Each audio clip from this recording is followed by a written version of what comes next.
कहानी की शुरुआत में हम देखते हैं कि एक फैमिली शहर से दूर एक नए घर में शिफ्ट होती है। ये घर जंगल के बीचों बीच होता है जहां आसपास कोई दूसरा घर नहीं होता। इस फैमिली का हेड, जिसका नाम रॉजर है, उसे ये घर काफी कम कीमत में मिला होता है और जब ये लोग अपना सारा सामान घर के अंदर रख लेते हैं तब इनका डॉग दरवाजे पर रुक जाता है और घर के अंदर नहीं आता, जैसे उसने कोई चीज देख ली हो। अब ये लोग अपने डॉग को जबरदस्ती घर के अंदर लाने की कोशिश करते हैं, लेकिन वो डॉग किसी भी कीमत पर घर के अंदर आने को तैयार नहीं था और वह डॉग बहुत ज्यादा डरा हुआ था। ऐसे लग रहा था कि जैसे उस डॉग ने घर के अंदर कोई खतरनाक चीज देख ली हो, लेकिन वह खतरनाक चीज बाकी लोगों को नजर नहीं आ रही हो। अब काफी कोशिश के बाद भी जब वह डॉग घर के अंदर नहीं आता तब ये लोग उसे बाहर ही छोड़ देते हैं और एक नए घर में आकर रॉजर की बेटियां काफी खुश होती हैं और ये तीनों आंख मिचौली गेम खेलने लगती हैं। वहीं इनके घर के बाहर एक झील होती है और झील के किनारे एक बहुत पुराना पेड़ होता है जहां रॉजर की सबसे छोटी बेटी अप्रैल को एक खिलौना मिलता है, जिसे पाकर अप्रैल काफी खुश होती है। वहीं दूसरी तरफ लड़कियों ने आंख मिचौली की गेम स्टार्ट कर दी होती है और क्रिस्टीन अपनी आंखों पर पट्टी बांधकर अपनी बहनों को ढूंढ रही होती है। क्रिस्टीन जब अपनी बहन को पकड़ने के लिए एक स्टोर की तरफ जाती है तभी उनसे एक लकड़ी का टुकड़ा टूट जाता है और जब ये लोग उस लकड़ी के सुराख में से अंदर देखते हैं तो इन्हें पता चलता है कि अंदर एक दूसरा कमरा है जिसे इन लकड़ियों से छुपा दिया गया है। तभी इनके फादर भी वहां आ जाते हैं और इनके फादर सामने लगी लकड़ियों को हटाकर उस कमरे के अंदर घुस जाता है। अंदर बहुत ही ज्यादा अंधेरा होता है, इसलिए इनके फादर माचिस जलाकर जब अंदर देखता है तो इसे पता चलता है कि ये एक बेसमेंट है जहाँ कुछ पुरानी चीजें रखी गई हैं। इसके बाद रॉजर वापस अपने बेटियों के पास आता है और इनसे कहता है कि अंदर कोई नहीं जाएगा क्योंकि अंदर बहुत सारी मकड़ियां हैं जो तुम्हें काट लेंगी। इसके बाद रॉजर उस दरवाजे को बंद कर देता है। अब रात हो जाती है और सभी सोने के लिए अपने अपने रूम में जाने लगते हैं, लेकिन तभी बाहर इनका डॉग जोर जोर से भौंकने लगता है। कुत्ते को भौंकता हुआ देखकर इन्हें कुछ अजीब सा लगता है, लेकिन फिर ये लोग उस पर ज्यादा ध्यान नहीं देते और सो जाते हैं। अगली सुबह कैरोलीन जब नींद से जागती है तो वो देखती है कि उसके पैर पर एक अजीब सा निशान है। उसे कुछ समझ नहीं आता कि अचानक ये निशान कैसे आए और जब वो अपने कमरे से बाहर आती है तो वो देखती है कि घर की सारी घड़ियां 3:07 पर बंद हो गई हैं। ये देखकर कैरोलीन परेशान हो जाती है और सीधा जाकर अपने हस्बैंड को ये सब बताती है। तब रॉजर अपनी वाइफ कैरोलीन से कहता है कि शायद कल गाड़ी में सामान लाते हुए किसी झटके की वजह से घड़ियां बंद हो गई हों। इसके बाद कैरोलीन रॉजर को अपने पैर पर निशान दिखाते हुए कहती है कि कल रात ये तुमने क्या कर दिया है। तब रॉजर कहता है कि मैंने कुछ भी नहीं किया। अब इन दोनों की बातें चल ही रही होती हैं कि तभी इन्हें बाहर से अपनी बेटी की जोर से चिल्लाने की आवाज सुनाई देती है, जिसे सुनकर ये दोनों फौरन दौड़ते हुए बाहर अपनी बेटी के पास पहुंचते हैं, जहां ये लोग देखते हैं कि इनके कुत्ते को किसी ने मार दिया है। ये देखकर इन तीनों को बहुत दुख होता है, लेकिन इन्हें अब तक समझ में नहीं आता कि इसकी मौत कैसी हुई। अब एक बार फिर से दिन गुजरता है और रात हो जाती है और ठीक 3:07 पर घर की सभी घड़ियां रुक जाती हैं, यानी कि फिर से बुरी चीजों का टाइम शुरू हो चुका है। यहाँ रॉजर जागा हुआ होता है क्योंकि उसे घर में किसी की आवाज सुनाई दे रही होती है, इसलिए जब वो अपने रूम से बाहर आता है तो वो अपनी बेटी को सीढ़ियों पर खड़ा हुआ देखता है। तब रॉजर अपनी बेटी से पूछता है कि क्या हुआ, तुम रात को इस तरह से क्यों खड़ी हो, जिस पर इसकी बेटी कहती है कि सिंडी को पता नहीं क्या हो गया है, वो अजीब सा बिहेव कर रही है। ये सुनकर रॉजर अपनी बेटी के रूम में जाता है और वहाँ वो देखता है कि उसकी बेटी सिंडी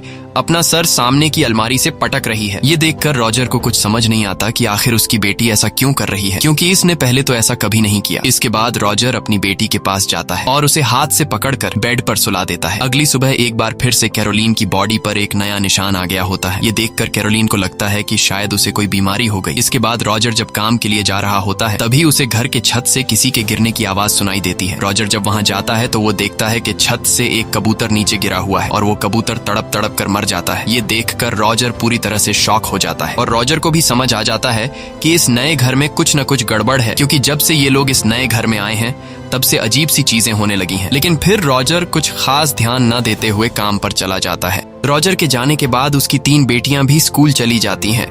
अब यहाँ घर पर अकेली कैरोलीन और उसकी सबसे छोटी बेटी अप्रैल रह जाती है। कैरोलीन जब अपनी बेटी के रूम में आती है तो वो देखती है कि अप्रैल किसी से बात कर रही है। तब कैरोलीन अपनी बेटी से पूछती है कि तुम किससे बात कर रही हो, जिस पर अप्रैल बताती है कि इस म्यूजिक बॉक्स में मेरा एक दोस्त रहता है जो मुझसे बातें करता है और ये वही बॉक्स होता है जो अप्रैल को घर के बाहर पुराने बड़े पेड़ के पास मिला था। ये सुनकर कैरोलीन अपनी बेटी की बातों को मजाक में लेते हुए उस बॉक्स को प्ले करती है और इस बॉक्स के शीशे में अप्रैल के दोस्त को देखने लगती है, लेकिन उसे कुछ भी दिखाई नहीं देता। अब यहाँ अप्रैल अपनी मॉम से कहती है कि तुम मेरे साथ आंख मिचौली गेम खेलो। तब कैरोलीन अपनी बेटी की खुशी के लिए राजी हो जाती है और अपनी आंखों पर पट्टी बांधकर अपनी बेटी से कहती है कि तुम घर के किसी भी कोने में छुप जाओ और मैं तुम्हें ढूंढ लूंगी। तब अप्रैल भी ऐसा ही करती है और वो घर के एक कोने में छुप जाती है। इसके बाद कैरोलीन अपनी बेटी को ढूंढते हुए उसके कमरे में चली जाती है, जहाँ कमरे में एक अलमारी होती है और वो अलमारी अपने आप ही खुल जाती है। अलमारी के खुलने की आवाज कैरोलीन सुन लेती है और कैरोलीन को लगता है कि अलमारी को उसकी बेटी ने खोला है, इसलिए वो अपनी बेटी से कहती है कि क्लैप करो। और तभी अलमारी में से 2 हाथ निकलते हैं और 2 बार क्लैप करते हैं। क्लैप की आवाज सुनकर कैरोलीन धीरे धीरे अलमारी की तरफ बढ़ने लगती है। अलमारी के पास पहुंचकर उसे किसी के सांस लेने की आवाज सुनाई देती है। कैरोलीन को लगा कि यह उसकी बेटी सांस ले रही है, इसीलिए वो उसे पकड़ने की कोशिश करती है, लेकिन सामने से आवाज आने के बावजूद उसके हाथ कुछ भी नहीं लगता। ये देखकर वो घबरा जाती है और जल्दी से अपनी आंखों से पट्टी उतार देती है। तब उसे सामने अलमारी में कोई भी नहीं दिखता और तभी पीछे से उसकी बेटी आती है। अपनी बेटी को देखकर कैरोलीन हैरान रह जाती है और वो अपनी बेटी से पूछती है कि तुम कहाँ थी। तब अप्रैल बोलती है कि मैं तो क्रिस्टीन के कमरे में थी। ये सुनकर कैरोलीन पूरी तरह से चौंक जाती है और उसे समझ नहीं आता कि अलमारी में से क्लैप किसने की। अब रात होती है और जब क्रिस्टीन अपने बेड पर सो रही होती है तभी उसका पैर कोई जोर से खींच लेता है, जिससे वो जाग जाती है। शुरू में क्रिस्टीन को लगा कि यह उसकी बहन का मजाक है, लेकिन जब वो देखती है कि उसकी बहन तो बगल में सो रही है जबकि उसका पैर सामने से खींचा गया है, इसलिए वो बेड के नीचे देखती है, पर बेड के नीचे कोई भी नहीं होता और तभी उसे दरवाजे के पीछे कोई दिखता है। इसलिए वो अपनी बहन नैन्सी को जगाती है और उससे कहती है कि सामने के दरवाजे से हमें कोई देख रहा है। तब नैन्सी कहती है कि मुझे तो कोई भी दिखाई नहीं दे रहा और नैन्सी दरवाजे के पास भी जाती है और कहती है कि यहाँ पर कोई भी नहीं है, लेकिन यहाँ पर बहुत ही गंदी बदबू आ रही है। और तभी क्रिस्टीन नैन्सी को बोलती है कि वो तुम्हारे पीछे खड़ा है। अब जैसे ही नैन्सी पीछे मुड़कर देखने वाली होती है तभी अचानक दरवाजा जोर से बंद हो जाता है। यह देखकर दोनों बहनें जोर से चिल्लाने लगती हैं। इनकी आवाज सुनकर रॉजर और कैरोलीन दौड़कर उनके पास आते हैं और उनसे पूछते हैं कि क्या हुआ। तब क्रिस्टीन बताती है कि सोते वक्त किसी ने मेरा पैर खींचा, लेकिन रॉजर उसकी बात सीरियस नहीं लेता और उससे कहता है कि शायद तुमने कोई सपना देखा होगा। मगर क्रिस्टीन कहती है कि वो कोई सपना नहीं था, बल्कि वो मेरे सामने आया और उसने कहा कि मैं तुम्हारी पूरी फैमिली को खत्म कर दूंगा। लेकिन रॉजर और कैरोलीन को लगा कि हमारी बेटी ने कोई बुरा सपना देखा है, इसलिए यह दोनों अपनी बेटी के रूम से चले जाते हैं और हम रात के वक्त इनके घर को देखते हैं जो बिल्कुल एक सुनसान जगह पर होता है। यहाँ हम कैरोलीन को देखते हैं जिसे नींद नहीं आ रही होती क्योंकि उसकी बॉडी पर हर रोज एक नया निशान पड़ने की वजह से वो परेशान हो रही होती है और उसे लगता है कि शायद उसे कोई मेडिकल प्रॉब्लम है। तभी उसे कमरे के बाहर से वही क्लैप की आवाज सुनाई देती है जो कुछ दिन पहले उसने अपनी बेटी के साथ आंख मिचौली की गेम खेलते हुए सुना था। इसलिए वो बाहर आती है, लेकिन बाहर कोई भी नहीं होता और अब वो जैसे ही सीढ़ियों के पास पहुंचती है तभी सीढ़ियों पर जितनी भी फोटोज लगी हुई थी वो अपने आप ही एक एक करके सब गिरने लगती हैं। ये देखकर कैरोलीन घबरा जाती है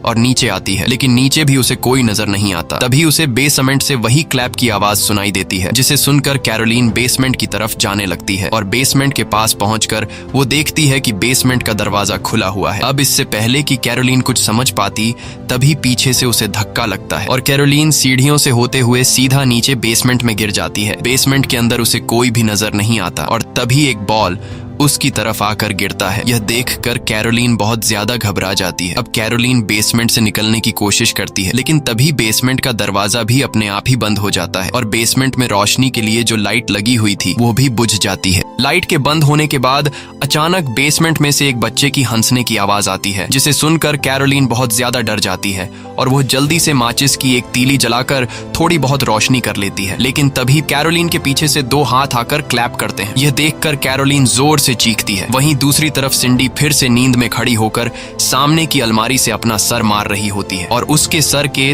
ठक ठक की आवाज से उसकी दूसरी बहन जाग जाती है और वो सिंडी को पकड़कर बेड पर सुला देती है। लेकिन तभी फिर से अलमारी के अंदर से वही टक टक की आवाज आती है, जिसे सुनकर एंडी अपनी छोटी बहन सिंडी को देखती है जो कि सो रही होती है और यह देखकर एंडी घबरा जाती है क्योंकि पहले तो सिंडी अपना सर अलमारी से पटक रही थी, लेकिन पता नहीं अब भी कौन अलमारी से टक टक की आवाज कर रहा है। अब यह सब जानने के लिए एंडी जाकर अलमारी खोल देती है, लेकिन अंदर कोई भी नहीं होता और तभी बेड से सिंडी देखती है कि अलमारी के ऊपर एक औरत बैठी हुई है जो बहुत ही ज्यादा भयानक दिख रही है और तभी वो औरत एंडी पर कूद जाती है, जिससे यह दोनों लड़कियां जोर से चिल्लाने लगती हैं। उसी वक्त बाहर रॉजर काम से लौट रहा होता है और रॉजर अपनी बेटियों की चीखने की आवाज सुनकर दौड़ते हुए घर पर आता है। घर के अंदर आते ही उसे अपनी वाइफ कैरोलीन की बेसमेंट से आवाज आती है। तब रॉजर जल्दी से बेसमेंट का दरवाजा खोलकर अपनी वाइफ को बाहर निकाल लेता है, जिसके इसके बाद यह दोनों ऊपर अपनी बेटियों के रूम की तरफ जाने लगते हैं। ऊपर वाले रूम में पहुंचकर यह लोग देखते हैं कि उनकी बेटियां बहुत ज्यादा घबराई हुई हैं। रॉजर अपनी बेटियों से कहता है कि मुझे कोई बताएगा कि आखिर यहाँ पे क्या हुआ है। तब उसकी बेटियों के साथ यहाँ जो कुछ हुआ था वो सब कुछ रॉजर की बेटियां उसे बता देती है। साथ ही उसकी वाइफ भी रॉजर को बेसमेंट का सारा किस्सा बताती है। ये सब सुनकर रॉजर और उसकी पूरी फैमिली समझ जाती है कि इस घर में कुछ ऐसा है जो बहुत ही ज्यादा खतरनाक है। इसलिए अगले दिन रॉजर और उसकी वाइफ कैरोलीन एक कपल के पास जाते हैं, जिसमें से हस्बैंड का नाम एडम और उसकी वाइफ का नाम सोफिया है। ये दोनों पैरानॉर्मल एक्सपर्ट होते हैं जो भूत, शैतान या किसी सोल को काबू कर सकते हैं। यहाँ कैरोलीन एडम और सोफिया से कहती है कि मेरे घर में अजीब सी घटनाएं हो रही हैं, इसलिए आप दोनों मेरे घर पर आइए, हमें आपकी मदद की जरूरत है। लेकिन एडम और सोफिया इनके घर पर आने से इनकार कर देते हैं क्योंकि उन्हें लग रहा था कि यह इनका वहम हो सकता है।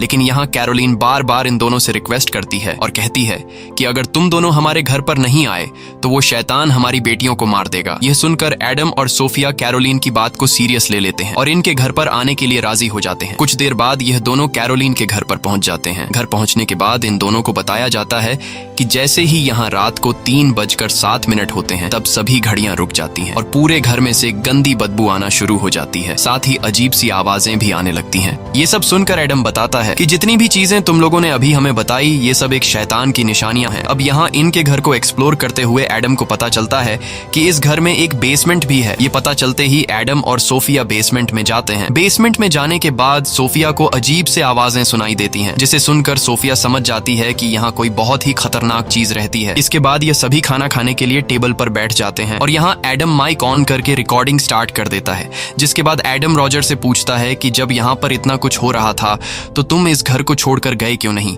तब रॉजर बताता है कि मेरे पास जितने भी पैसे थे वो मैंने सब इस घर को खरीदने में लगा दिए, इसलिए अब मेरे पास और इतने पैसे नहीं हैं कि मैं एक दूसरा नया घर खरीद कर उसमें रह सकूं। दूसरी तरफ सोफिया घर की सबसे छोटी बेटी अप्रैल से बातचीत करती है और उससे पूछती है कि तुम्हारी मॉम ने मुझे बताया कि तुम किसी से बात करती हो। तब अप्रैल जवाब देती है कि वो मेरा दोस्त है और उसका नाम रोरी है और रोरी इस खिलौने में रहता है। ये सुनकर सोफिया अप्रैल से वह खिलौना लेती है और वह जब उस म्यूजिक बॉक्स को प्ले करती है तब उसे सच में म्यूजिक बॉक्स के सामने वाले शीशे में एक छोटा बच्चा दिखाई देता है। ये देखकर सोफिया अप्रैल से पूछती है कि तुम्हें यह खिलौना कहाँ पर मिला। तब अप्रैल बताती है कि मुझे यह खिलौना बाहर झील के किनारे पर खड़ा एक बड़े पेड़ के पास मिला। यह सुनकर सोफिया एडम के साथ सीधा उस बड़े पेड़ के पास आती है जहां पर अप्रैल को वह खिलौना मिला था और तभी सोफिया को कुछ ऐसा दिखाई देता है जिससे वो पूरी तरह से घबरा जाती है। यहाँ सोफिया एक औरत को देखती है जो उस बड़े पेड़ से लटकी हुई होती है। अब यहाँ सोफिया को धीरे धीरे सब कुछ समझ आने लगा था, इसलिए ये दोनों अंदर आते हैं और कैरोलीन से कहते हैं कि हमें तुम्हारे घर को पवित्र करना होगा। वैसे तो यहाँ पर बहुत सारी आत्माएं हैं, लेकिन यहाँ पर एक काला साया है जिसने आपके घर और इस घर की जमीन पर कब्जा कर लिया है और वह काला साया बहुत ही ज्यादा पावरफुल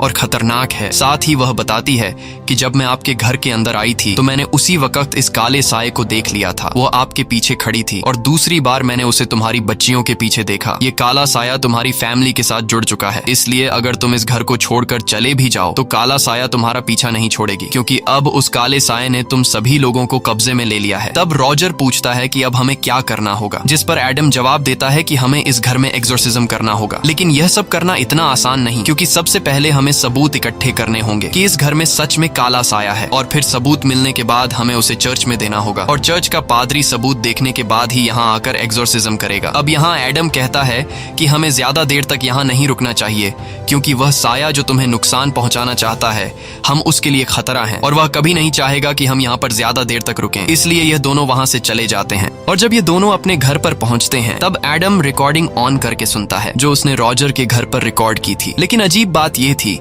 कि उस रिकॉर्डिंग में एडम के अलावा और किसी की भी आवाज नहीं थी। ये देखकर ये लोग समझ जाते हैं कि वो काला साया बहुत ही ज्यादा पावरफुल है और वो हर एक चीज पर कंट्रोल कर सकता है। अब यहाँ सोफिया एडम को उस घर की सारी सच्चाई बताने लगती है कि 1971 में उस घर में 2 कपल रहा करते थे और उस आदमी की वाइफ शैतान की पूजा किया करती थी और वो औरत काले जादू पर विश्वास रखती थी। लेकिन इस बारे में उस औरत के हस्बैंड को कुछ पता नहीं था और एक दिन उस औरत ने शैतान को खुश करने के लिए अपने 7 साल के बच्चे को जलाकर उसकी बलि दी थी। और जब इस बात की खबर उस औरत के हस्बैंड को लगी तो उस आदमी ने अपनी वाइफ को बाहर झील के किनारे उस बड़े पेड़ पर लटकाकर मार डाला। और जब वह आदमी अपनी वाइफ को मार रहा था तब उस टाइम घड़ी पर 3:07 हो रहे थे और बस उस दिन के बाद से उस घर में बुरी चीजें शुरू हो गई। इसके बाद उस घर में जो कोई भी आता तो उस औरत की आत्मा उन लोगों को मार डालती। उस बुरी आत्मा ने एक बच्चे और एक नौकरानी को भी मार दिया है, इसीलिए अब इस घर में और भी बहुत सारे आत्माएं रहती हैं। अब इन दोनों की बातें चल ही रही होती हैं कि तभी इन्हें रिकॉर्डर पर उस काले साए की आवाज सुनाई देती है। और जब ये लोग घड़ी की तरफ देखते हैं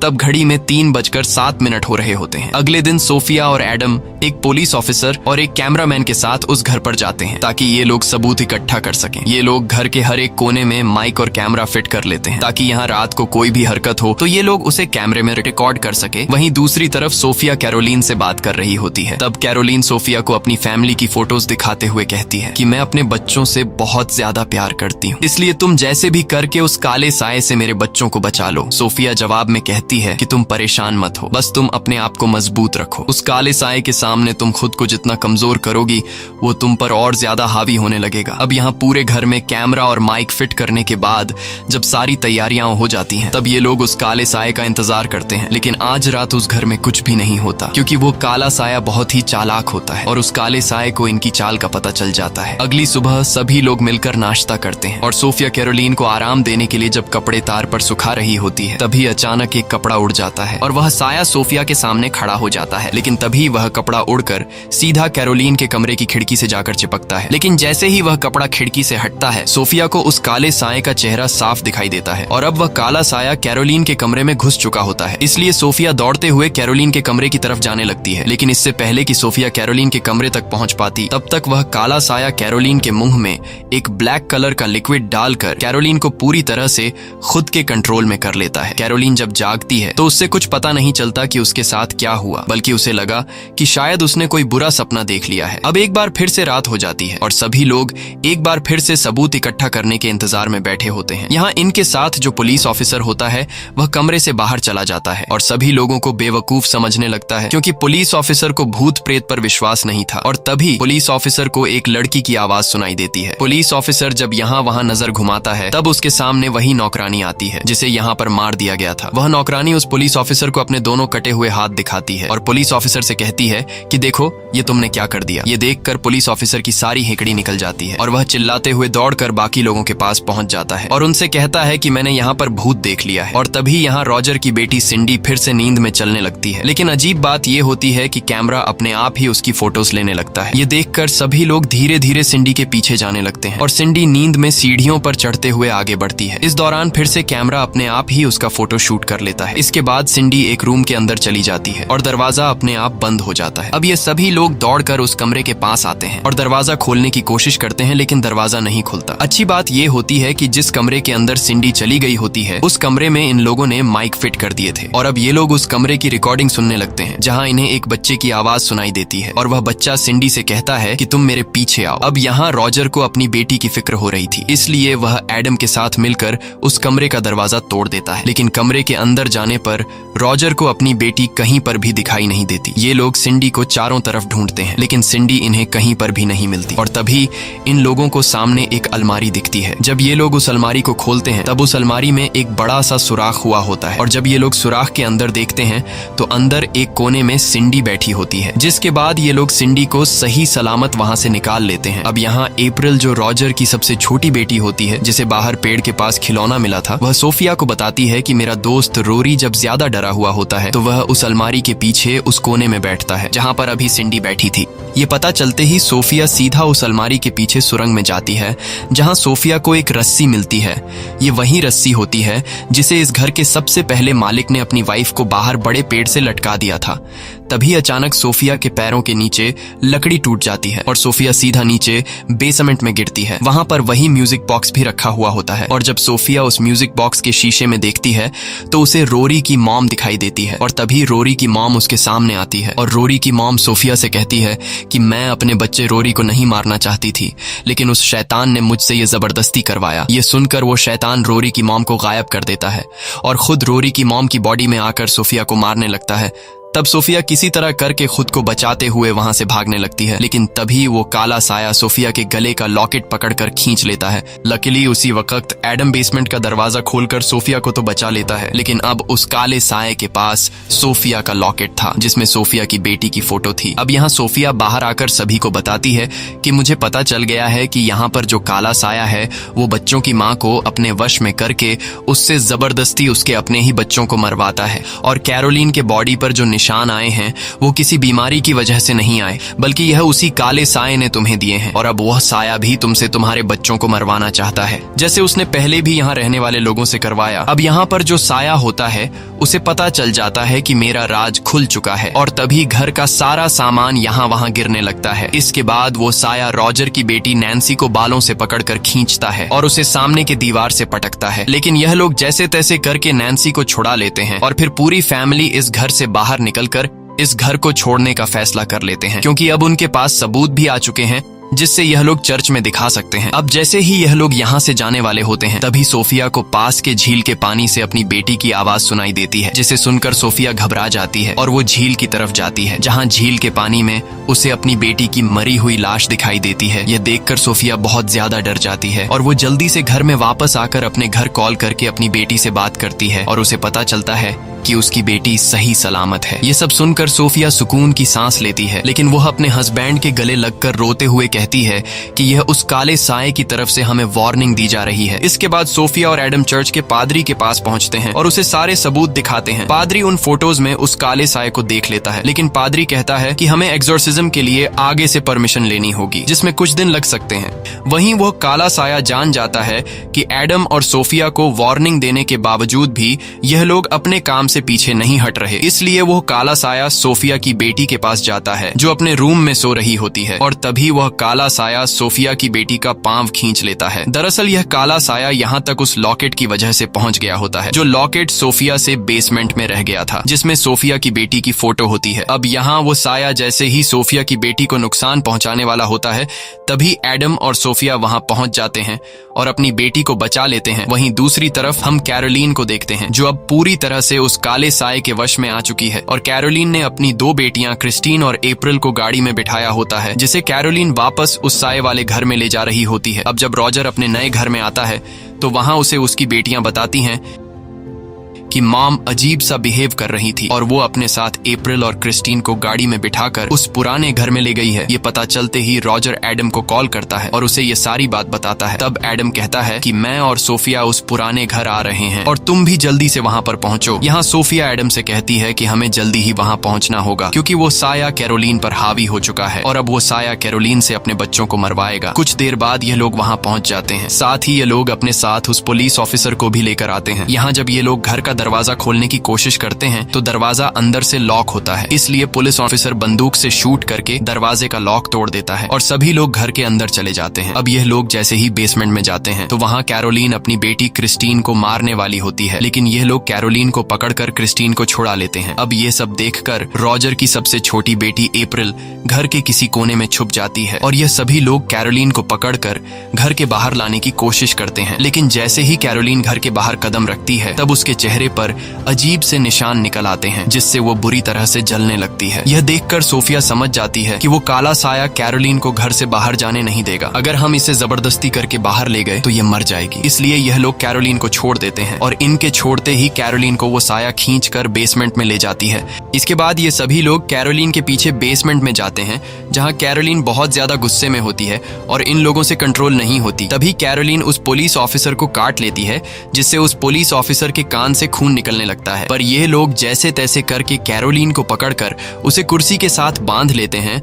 वहीं दूसरी तरफ एडम का एक साथी अप्रैल को ढूंढने लगता है, जो कुछ देर पहले डर के मारे घर के किसी कोने में छुप गई होती है। अब यहाँ एडम कहता है कि हमें पादरी को बुलाकर इस जगह को पवित्र करना होगा, लेकिन सोफिया कहती है कि पादरी को यहाँ आने में टाइम लगेगा। जब तक पादरी यहाँ आएंगे तब तक कैरोलिन बच नहीं पाएगी, इसलिए अब एडम खुद एक्सोर्सिज्म करने के लिए तैयार हो जाता है। तब सोफिया एडम से कहती है कि ऐसा करना बहुत ही खतरनाक है, इसमें तुम्हारी जान भी जा सकती है, लेकिन एडम कहता है कि मुझे ऊपर वाले ने इसी काम के लिए बनाया है। इसके बाद एडम किताब पढ़ना शुरू कर देता है और एडम के मंत्र पढ़ने से उस काले साए को तकलीफ होने लगती है, जिस वजह से कैरोलीन के मुंह से खून निकलने लगता है। लेकिन एडम नहीं रुकता और मंत्र पढ़ता जाता है। अब देखते ही देखते बेसमेंट की जमीन हिलने लगती है और घर के बाहर काले कौवे आकर मंडराने लगते हैं और जिस कुर्सी पर कैरोलीन बैठी होती है वह अपने आप ही हवा में उड़ जाती है। यह देखकर एडम और भी तेजी से मंत्र पढ़ने लगता है और तभी वह कुर्सी उलट जाती है। अब वह काला साया एडम के मंत्र को रोकने के लिए उस कुर्सी को नीचे जमीन पर गिरा देता है,